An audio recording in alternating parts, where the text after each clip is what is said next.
प्रोनेसिस investor academy के इस brand new video में आप सभी का बहुत बहुत स्वागत है। आज हम बात करने जा रहे हैं उस धातु की जिसने सदियों से इंसान को मोहित किया हुआ है और वो धातु है सोना, दैट इज गोल्ड। सोना सिर्फ एक जेवर नहीं है, ये एक सुरक्षित निवेश, एक स्टेटस सिंबल और साथ ही एक ग्लोबल करेंसी भी है। लेकिन क्या आपने कभी सोचा है कि सोने की कीमत आखिर बढ़ती क्यों है? क्योंकि फिलहाल तो बहुत तेजी से बढ़ रहा है, कभी कभी सालों तक ये बढ़ता रहेगा, लेकिन कई बार ऐसा होगा कि सालों तक कोई बढ़ोतरी नहीं होगा, प्राइस वहीं पे मूव करता रहेगा। ऑफ कोर्स आगे वीडियो में आपको दिखाऊंगा कि कब कब ऐसा हुआ है। यहाँ पे ये भी जानना बहुत ज़्यादा ज़रूरी है कि ठीक है अभी तो रिटर्न आ रहा है, लेकिन आगे आने वाले फ्यूचर में क्या इसी तरह का रिटर्न आता रहेगा या फिर गिरावट आएगा, क्या होगा? तो यहाँ पे जानने की कोशिश करेंगे कि सोने का जो सप्लाई और डिमांड कैसे काम करता है, पिछले 50 सालों से सोने का परफॉर्मेंस कैसा रहा है, ऑफ कोर्स रिटर्न वाइज, अभी सोना क्यों ऊपर जा रहा है और आगे क्या सोने में निवेश करना सही होगा या नहीं। तो चलिए शुरू करते हैं गोल्ड की दुनिया का असली खेल। सबसे पहले बात कर लेते हैं कि गोल्ड का जो कीमत है, सोने की कीमत है, वो तय कैसे होती है। तो गोल्ड की कीमत दो चीज़ों से प्रभावित होती है, सिंपल, जो कि आप जानते हैं वो है डिमांड और सप्लाई। तो डिमांड सबसे पहले जान लेते हैं कि डिमांड कहाँ से आता है गोल्ड के लिए। तो 2024 का अगर आप फिगर देखेंगे ना, तो गोल्ड का जो खपत रहा है, मांग रहा है, डिमांड वो रहा है अबाउट 4,974 टन, 5,000 टन के आसपास का डिमांड रहा है, जो कि ऑफ कोर्स पहले से काफ़ी बढ़ा है। पहले एवरेज देखेंगे ना, लॉन्ग टर्म एवरेज, तो 4,000 टन के आसपास, लेकिन ये तो 5,000 चला गया। और इसमें से ये जो 5,000 टन है, इसमें से अबाउट 50% ज्वेलरी सेक्टर से ये डिमांड आता है। ज्वेलरी सेक्टर कहाँ? मोस्टली इंडिया है, चाइना है, यूएस में भी डिमांड है और ऑफ कोर्स बहुत सारे और दूसरी कंट्रीज़ में भी इसका ज्वेलरी का डिमांड आता है। 25 to 30% का जो डिमांड है वो इन्वेस्टमेंट से आता है, निवेश से आता है। जैसे ना गोल्ड ETFs में बहुत ज़्यादा डिमांड है, बहुत ज़्यादा इन्वेस्टमेंट हो रहा है, गोल्ड कॉइन्स है और बहुत सारा है ऑप्शंस है इन्वेस्टमेंट के लिए, तो वहाँ से ये आता है।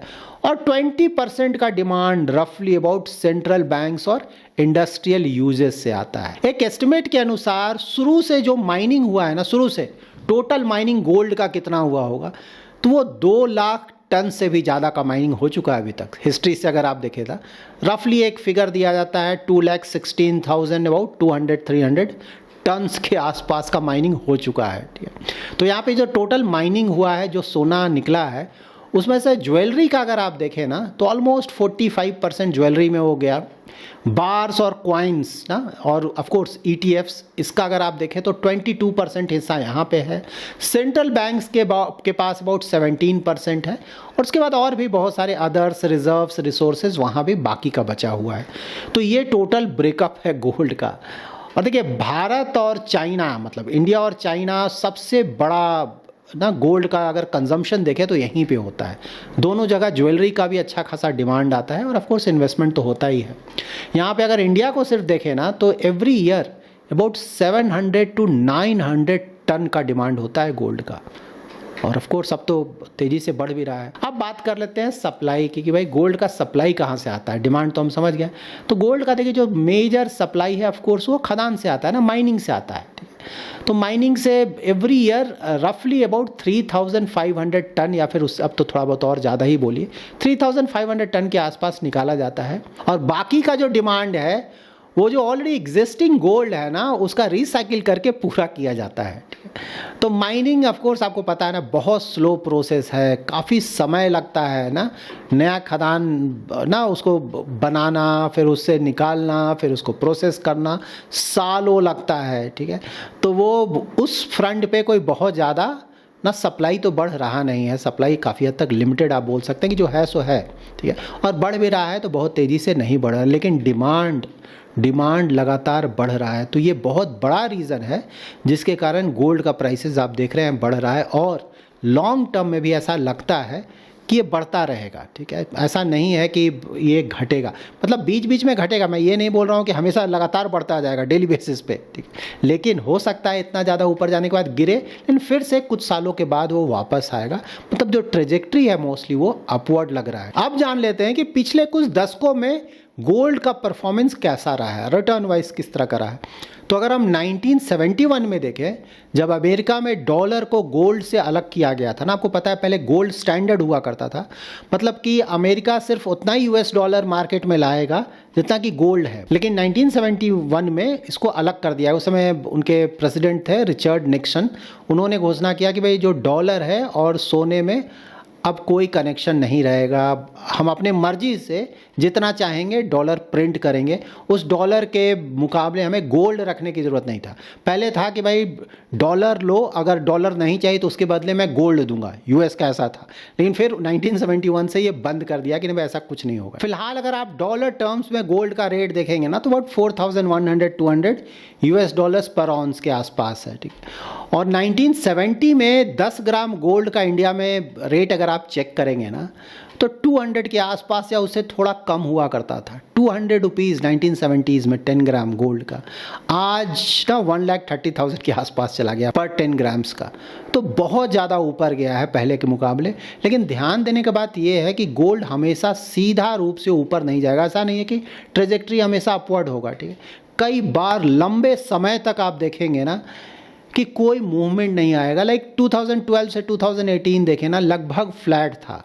मतलब अगर आप इस समय खरीदते हैं तो कई सालों तक हो सकता है कि रिटर्न ना आए, तो इस मेंटली आपको प्रिपेयर्ड होना होगा ना। यहाँ पे आप क्लियरली देख सकते हैं गोल्ड का जो रीसेंट रैली है ना, वो कोविड से स्टार्ट हुआ, वहाँ से बहुत तेज़ी से ऊपर चला गया और अभी तक ऑफ कोर्स कंटिन्यू हो रहा है। और जो भी टारगेट्स दिए जा रहे हैं ब्रोकरेजेस द्वारा ना, उसको गोल्ड आसानी से ब्रेक करके और ऊपर जा रहा है। तो ऑफ कोर्स ये जो जोन है ना, ये बहुत ज़्यादा रिस्की जोन हो चुका है। यहाँ से आप एक्सपेक्ट कर सकते हैं कि गोल्ड बिल्कुल गिरेगा। कब गिरेगा और कितना गिरेगा ये किसी को नहीं पता है, ठीक है। तो ऑफ कोर्स इसको आगे भी मैं डिटेल में कवर करूँगा कि इसको कैसे टैकल किया जाए इस इशू को। देखिए अभी जो सबसे बड़ा ऑफ कोर्स क्वेश्चन यही आता है ना कि अभी गोल्ड ऊपर क्यों जा रहा है, इसमें इसके क्या क्या कारण है, ठीक है, ये जान लेते हैं। तो सबसे बड़ा रीज़न तो ऑफ कोर्स गोल्ड कब ऊपर जाता है, जब जियोपॉलिटिकल रिस्क होता है। तो वो तो चल रहा है ना, रूस और यूक्रेन का युद्ध अभी चल ही रहा है। मिडिल ईस्ट का टेंशन थोड़ा कमी आया है, लेकिन वो ज़्यादा दिन टिकेगा नहीं, फिर से वो प्रॉब्लम आएगा, ये आपको पता है। फिर यूएस और चीन में प्रॉब्लम चल ही रहा है, ट्रेड वॉर चल ही रहा है, तो ये सब प्रॉब्लम्स हैं। दूसरा इशू होता है इन्फ्लेशन और इंटरेस्ट रेट। देखिए जब भी इन्फ्लेशन थोड़ा ज़्यादा होगा तो आप देखेंगे कि गोल्ड का रेट थोड़ा बढ़ेगा, क्योंकि इसको हेज माना जाता है अगेंस्ट इन्फ्लेशन। यूएस में अभी भी इन्फ्लेशन बहुत हद तक कंट्रोल में नहीं है ना, अभी थोड़ा ज़्यादा ही है और ऐसा लग रहा है कि शायद यहाँ से थोड़ा ऊपर ही जाएगा, नीचे जाने के चांसेस कम हैं, क्योंकि वहाँ पे जो ट्रम्प है वो टैरिफ का गेम खेल रहे हैं, उसके कारण इन्फ्लेशन के कम होने के चांसेस कम लग रहे हैं। और साथ ही यहाँ पे दूसरा चीज़ ये है कि यूएस में इंटरेस्ट रेट कम हो सकता है, ठीक है। तो उम्मीद है कि अक्टूबर में शायद एक रेट कट हो, फिर दिसंबर में भी एक रेट कट हो और दूसरे ना नेक्स्ट ईयर दैट 2026 में भी कुछ और रेट कट हो। तो जब भी रेट कट होता है तो वहाँ पे गोल्ड का जो प्राइस है वो ऊपर जाता है। क्यों ऊपर जाता है? सिंपल है कि भाई जो गोल्ड है उसमें किसी भी तरह का इंटरेस्ट तो मिलता नहीं है और फिक्स्ड इनकम में तो इंटरेस्ट मिलता है। तो जब फिक्स्ड इनकम का इंटरेस्ट रेट थोड़ा कम होने लगेगा तो गोल्ड का जो अट्रैक्शन है वो और बढ़ेगा, ठीक है। तो इन्फ्लेशन जब बढ़ रहा हो तो गोल्ड ऊपर जाएगा, उसी तरह जब इंटरेस्ट रेट नीचे जा रहा हो तो भी गोल्ड का प्राइस ऊपर जाएगा। इसके अलावा ऑफकोर्स करेंसी ना, यूएस डॉलर का वैल्यू जो है वो गिर रहा है लगातार, ही तो हम लोग ऑलमोस्ट डेली बेसिस पे डिस्कस भी करते हैं। तो उसके कारण भी गोल्ड का प्राइस ऊपर जा रहा है। तो ये बहुत सारे रीजंस हैं। इसके अलावा को central banks world wide, India का जो सेंट्रल बैंक है आरबीआई, वो बहुत गोल्ड खरीद रहा है। चाइना का सेंट्रल बैंक हो गया, टर्की का हो गया, प्लस कुछ और यूरोपियन कंट्रीज़ हैं, वहाँ भी काफ़ी खरीदा जा रहा है, ठीक है। क्यों खरीदा जा रहा है हम सभी को पता है।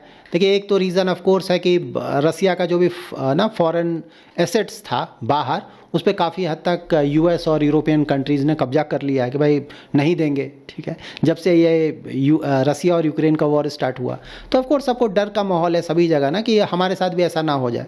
तो बाहर लोग पैसा थोड़ा कम करना चाहते हैं, लाइक यूएस के ट्रेजरी बॉन्ड्स में अपना इन्वेस्टमेंट थोड़ा कम करना चाहते हैं कि भाई पता नहीं यूएस क्या करेगा अगर कुछ प्रॉब्लम हुआ तो इसलिए अच्छा है कि भाई गोल्ड में रखा जाए और खुद के पास रखा जाए ताकि इस तरह का प्रॉब्लम्स ना आए। और आपको सबसे बड़ा रीज़न तो ये भी है ना कि जो सप्लाई है वो लिमिटेड है, जबकि डिमांड बढ़ता जा रहा है। तो नेचुरली जब डिमांड आपका लगातार बढ़ रहा है, सप्लाई हो नहीं रहा है, तो प्राइस तो ऊपर जाएगा ही। वही हो रहा है और आने वाले समय में फ्यूचर में भी इस तरह का होगा। तो ये भी चल रहा है और प्लस इन्वेस्टर्स के तरफ से भी इन्वेस्टमेंट बढ़ा है, ईटीएफ्स में बहुत ज़्यादा इन्वेस्टमेंट हो रहा है, ठीक है ना। इन सब के अलावा कुछ और मेरा पर्सनल जो व्यूज़ है वो भी ऑफ कोर्स देना चाहिए, ठीक। तो देखिए सिस्टम में अगर आप लिक्विडिटी देखेंगे ना, वर्ल्ड वाइड मैं बोल रहा हूँ, लिक्विडिटी अभी भी बहुत ज़्यादा है, यूएस में भी लिक्विडिटी बहुत ज़्यादा है ना, इसीलिए ज़्यादातर एसेट क्लास ही ऊपर जा रहे हैं। जनरली क्या देखते हैं ना कि जो गोल्ड है और इक्विटी है वो इन्वर्सली कोरिलेटेड है ना, वो नेगेटिवली कोरिलेटेड है कि भाई एक ऊपर जाएगा तो दूसरा नीचे जाएगा, एक नीचे जाएगा दूसरा ऊपर जाएगा, लेकिन इस बार सभी कुछ साथ में ऊपर जा रहा है। इक्विटी, यूएस का इक्विटी भी ऊपर जा रहा है, गोल्ड भी ऊपर जा रहा है, क्रिप्टो करेंसीज भी साथ में मौका देकर वो भी ऊपर जा रहा है, ठीक। तो यहाँ पे रिस्क ये हो रहा है ना कि देखिए ये जो कोरिलेशन था ना, जो इन्वर्सली कोरिलेशन था वो ब्रेक कर गया यहाँ पे। तो ऐसा हो सकता है कि फ्यूचर में जब यूएस इक्विटीज़, क्योंकि बहुत ज़्यादा ओवर वैल्यूड है ना, एआई के कारण ऊपर जा रहा है, जब वो बुरी तरह से गिरेंगे, ठीक है, और क्रिप्टोज तो साथ में गिरेगा ही, तो उस समय कहीं ऐसा ना हो कि गोल्ड भी साथ में गिर जाए क्योंकि गोल्ड का रिटर्न बहुत ज़्यादा है रिसेंट टाइम्स में, ठीक है। तो ये बात सही है कि जब इक्विटी गिरता है तो गोल्ड का परफॉर्मेंस इंप्रूव होता है, लेकिन अभी रिसेंट टाइम्स में तो पूरा चेंज हो गया ना, पॉजिटिवली कोरिलेटेड हो गया। तो एक डर ये भी है, ठीक है। और प्लस गोल्ड का जो ये ऊपर जा रहा है प्राइस ना, मोस्टली ये मोमेंटम हो रहा है ना, जब एक बार ना लिक्विडिटी बहुत ज़्यादा है, पैसा बहुत ज़्यादा है, सारे एसेट क्लास में पैसा जा रहा है, तो गोल्ड में भी जा रहा है। एक तो ये है, दूसरा ये भी है कि देखिए काफ़ी हद तक वर्ल्ड में ये कंसेंसस हो गया है कि भाई प्रॉब्लम तो आने वाला है, खासकर यूएस में, ठीक है। यूएस का स्टॉक मार्केट में प्रॉब्लम आएगा क्योंकि वैल्यूएशन बहुत ज़्यादा, और साथ ही यूएस का डेट भी बहुत ज़्यादा तेज़ी से बढ़ रहा है, वहाँ भी प्रॉब्लम आ सकता है। तो लोग इसको देख कर भी थोड़ा ज़्यादा गोल्ड ले रहे हैं कि भाई अगर इस तरह का कोई बड़ा प्रॉब्लम आता है ना, तो वहाँ पे गोल्ड एज अ हेज काम करेगा। तो ये भी बहुत इंपॉर्टेंट पॉइंट है जिसे हमें ध्यान में रखना चाहिए। अब देखिए सबसे बड़ा सवाल जो जिसका आंसर देना सबसे ज़्यादा ज़रूरी है, क्या आने वाले सालों में गोल्ड और बढ़ेगा या गिरावट आएगा, ठीक है। तो ज़्यादातर एक्सपर्ट्स का अगर आप सुनेंगे ना, तो ऑफ कोर्स उनका मानना है कि भाई गोल्ड लॉन्ग टर्म में पॉजिटिव ही रहेगा। ऑलरेडी मैंने आपको एक्सप्लेन भी किया क्यों रहेगा, ठीक है। तो अब ना अब 10 ईयर्स, 20 ईयर्स, 30 ईयर्स इस तरह का देखेंगे तो मोस्टली वहाँ पे गोल्ड का परफॉर्मेंस पॉजिटिव ही रहेगा। क्यों रहेगा? क्योंकि देखिए इंटरेस्ट रेट तो मोस्टली डाउन ही रहेगा ना, इंटरेस्ट रेट बढ़ता है सही बात है, लेकिन फिर धीरे धीरे नीचे आ जाता है, ठीक है।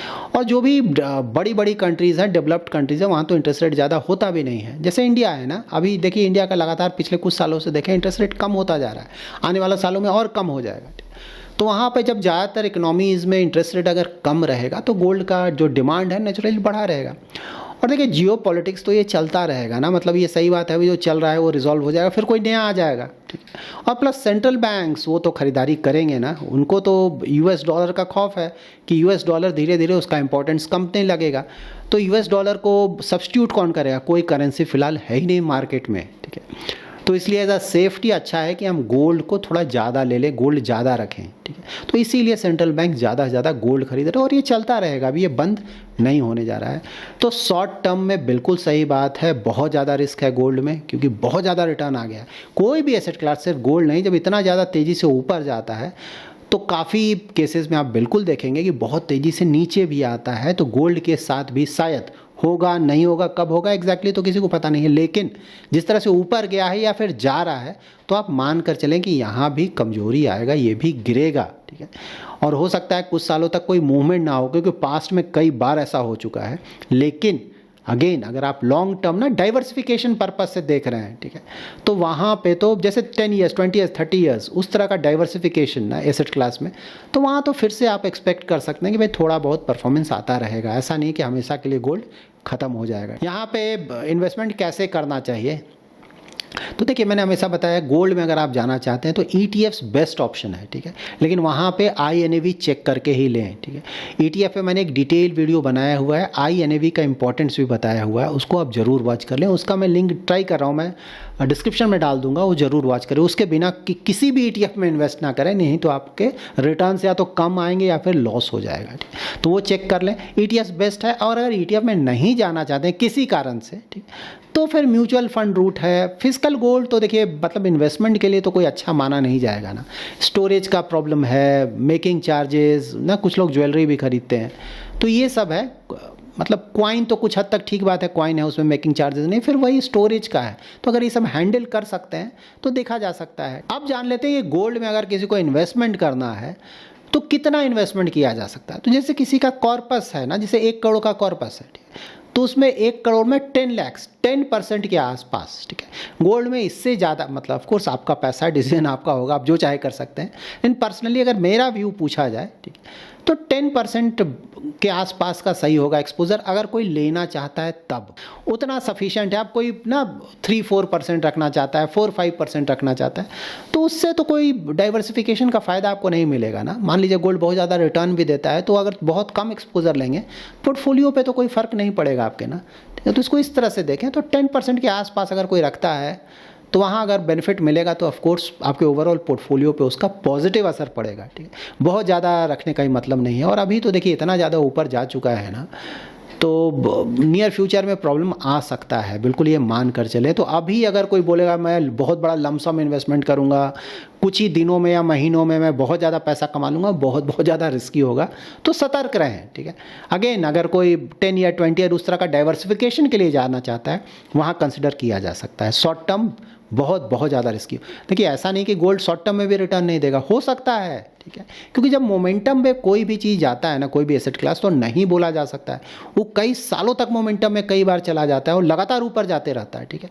लेकिन अगेन जैसे जैसे ऊपर जा रहा है, जितना ज़्यादा रिटर्न दे रहा है ना, उतना उसका रिस्क बढ़ता जा रहा है, ठीक है। तो मेंटली इन चीज़ों को आप ध्यान में रखें कि सही बात है, आप इन्वेस्ट कर रहे हैं, अगर रिटर्न आ जा रहा है बहुत अच्छी बात है, लेकिन रिस्क तो है, और रिस्क है कि भाई कहीं बहुत तेज़ी से गिर ना जाए, और गिरने के बाद कुछ सालों तक ये रुक ना जाए, मतलब रिटर्न आना बंद ना हो जाए। So that's it in this video. I hope आपको ये वीडियो पसंद आया है। पसंद आया तो जरूर लाइक एंड शेयर करें।